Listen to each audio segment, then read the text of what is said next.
All right, welcome to 2-7. Today we're going to use our calculator a little bit, so I have that handy, ready to go.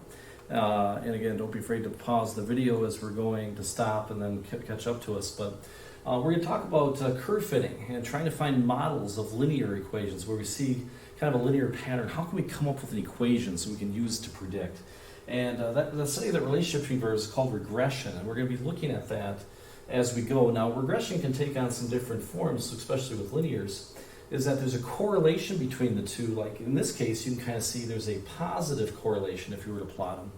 Here, there's a negative correlation. You kind of see a negative trend. And here, there's really kind of a random, there's really no relationship whatsoever. So those are the different things. And with positives and negatives, they can be strong or weak in that relationship as well. And we're going to get to that in just a minute here. But so our goal is to come up with this line of best fit.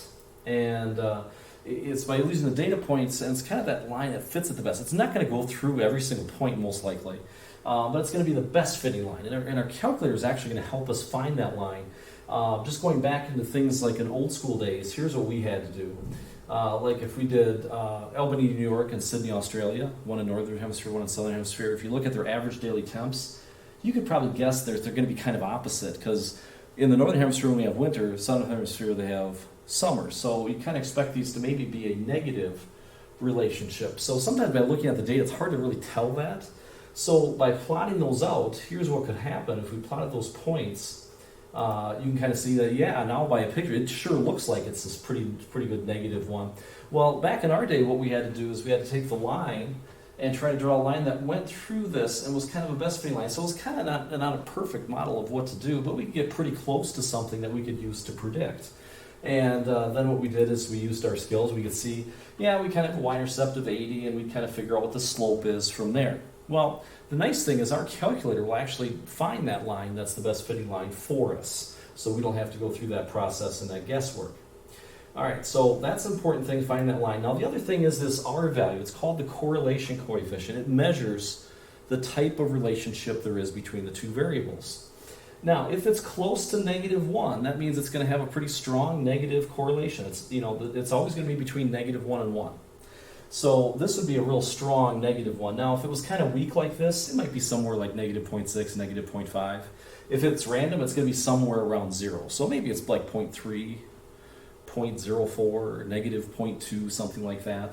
And then, of course, we can have positive weak and a positive strong relationship. Now, closer to 1, that means the stronger the relationship is, both positive and negatively. Okay? All right, now make sure one thing on your calculator that you should do is hit second and then 0. Scroll down. When you scroll down, it's alphabetical. We want to make sure that your diagnostics is on. Otherwise, it might not show that R value. If you don't get an R value when we do this, that's what you have to go back and do. So remember, second 0, that activates the catalog, and you're going to scroll down and make sure diagnostic is on. Hit the enter button twice when you do that. Okay, so let's take a look at this, and then I'm going to have to go back and operate the calculator back from behind here.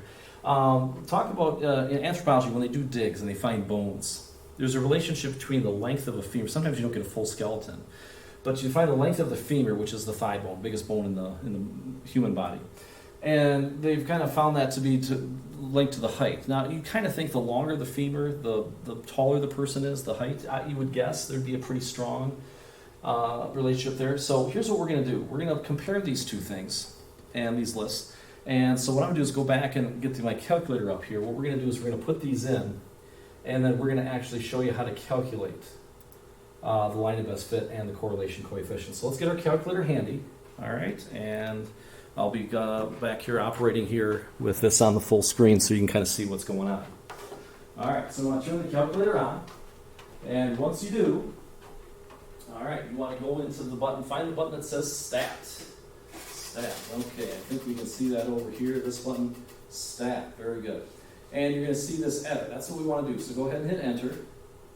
Now, I've already taken the liberty of typing my numbers in List 1 and List 2. Okay, so we've got those in there.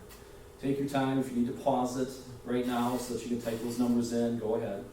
That's fine. Once you have them typed in, List 1 and List 2, we're going to hit Stat once again. This time we're going to go over to Calc. Hit the right arrow, go over to Calc. And what we're going to be looking for is our linear regression. This is going to tell us the line of best fit right here, number 4. So you can either scroll down or you can just hit the number 4. All right, I'll make sure we have list 1, list 2 here. We're just going to go down to calculate. And there we go, we hit enter. And there we go. All right, so that's it. So now our R value, as we take a look, a couple things that we get from this screen is that we get the R. Don't worry about the R squared value. We'll talk about that later. But the R value is 0.9859, which is really, really close to 1. So we're going to say it has a really strong positive relationship, which we know. Now the other thing is this line of best fit. Y equals, the slope is 2.9. The y-intercept is 54. There is the line of best fit. So we could use that to predict, well, what if I came across a femur that was, so many centimeters long? Well, then we could use that to predict what the height would be. Okay? So again, that's kind of a nice thing to do. So when we find the line of best fit, this is what we're looking for. When we find the correlation coefficient, that's here. That tells us the strength of that relationship. And that's what we want to be able to do today. All right, that's it for 2-7. Until next time, I'm Mr. Boone.